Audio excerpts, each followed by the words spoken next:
Imagine that you're a web developer in the year 2005. You know your HTML, CSS, and JavaScript really well. Around 2008-2009, you start hearing a lot of buzz around this new JavaScript library called jQuery. In order to stay employable as a web developer, you learn jQuery and start feeling safe. Well, that's about to change in next 3-4 years because Google released its own front-end framework called Angular in 2013. And the employers are looking for Angular developers now. If you're thinking of switching to Angular, you might want to wait a little because Facebook will come out with its own library called React in 2 years, and it's going to become the most in-demand skill in a few years.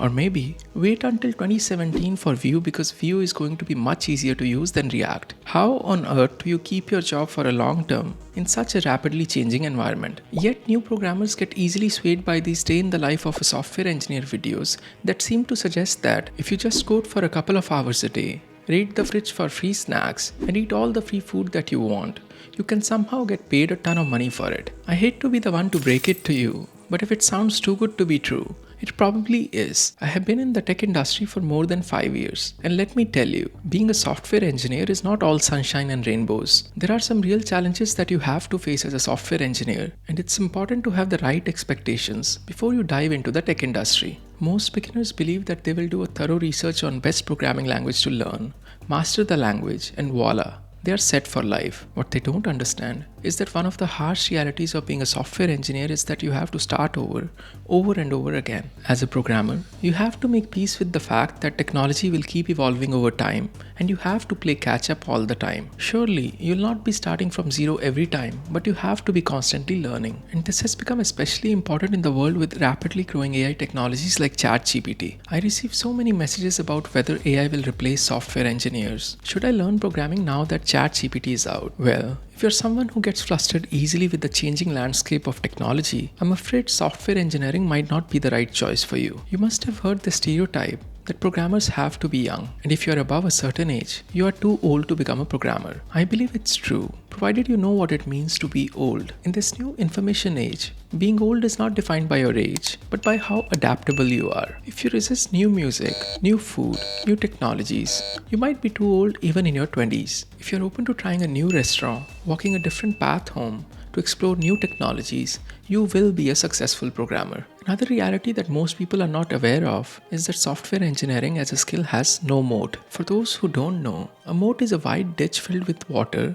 that helps to defend a castle against the enemy. Now what you need is a castle that has some durable competitive advantage, some castle that has a moat around it. But learning programming has no competitive advantage. Let's say that you want to become a biochemical engineer. To learn how to conduct experiments, you need to have access to fancy labs and protective lab equipment. And for that, it's important to attend a college that offers these amenities. What do you really need to become a software engineer? Well, if you're willing to put in the effort, all you need is a laptop and a good internet connection. And most 14-year-olds have that now. That's why the odds of you or that 14-year-old becoming a software engineer are not very different. I'm sure if you asked young Warren to choose software engineering as a career, he would not agree to it. Being a software engineer is like living in a beautiful castle. Naturally, people are going to want to come in and take that castle away from you. That's the reason you see an acceptance rate of 0.2% at Google and low admissions rate in computer science when compared to other majors. Every single person, no matter what educational background, wants to become a software engineer now. And with no moat around you whatsoever, it's very hard to defend yourself against the competition. That's why you have to constantly upskill yourself and keep growing. Your job in the tech industry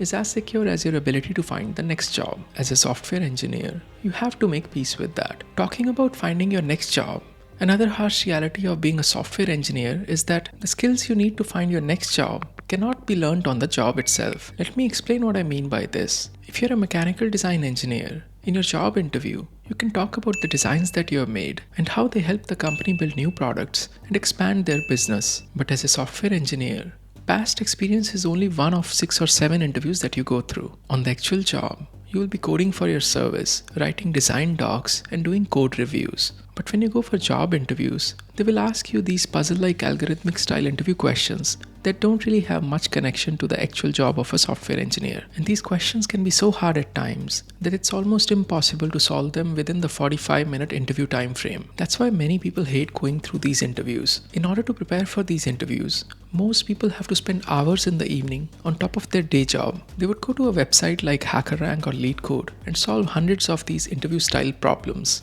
I myself have solved more than 500 problems on LeetCode. It takes a lot of hard work and dedication to finish your day job, take a couple of hours off, and start grinding again when all your friends are spending the same time with their loved ones, relaxing watching Netflix. But I have to admit that it does get easier with time when you have already solved so many questions. For example, now I target solving 100 new problems before applying for jobs. It takes me around 3 to 4 weeks to get there, which isn't too bad. Having said that, it's still a lot of work on top of the day job, which you would not have to do if you were in any other profession. Because your actual job is not a big factor in cracking the interview.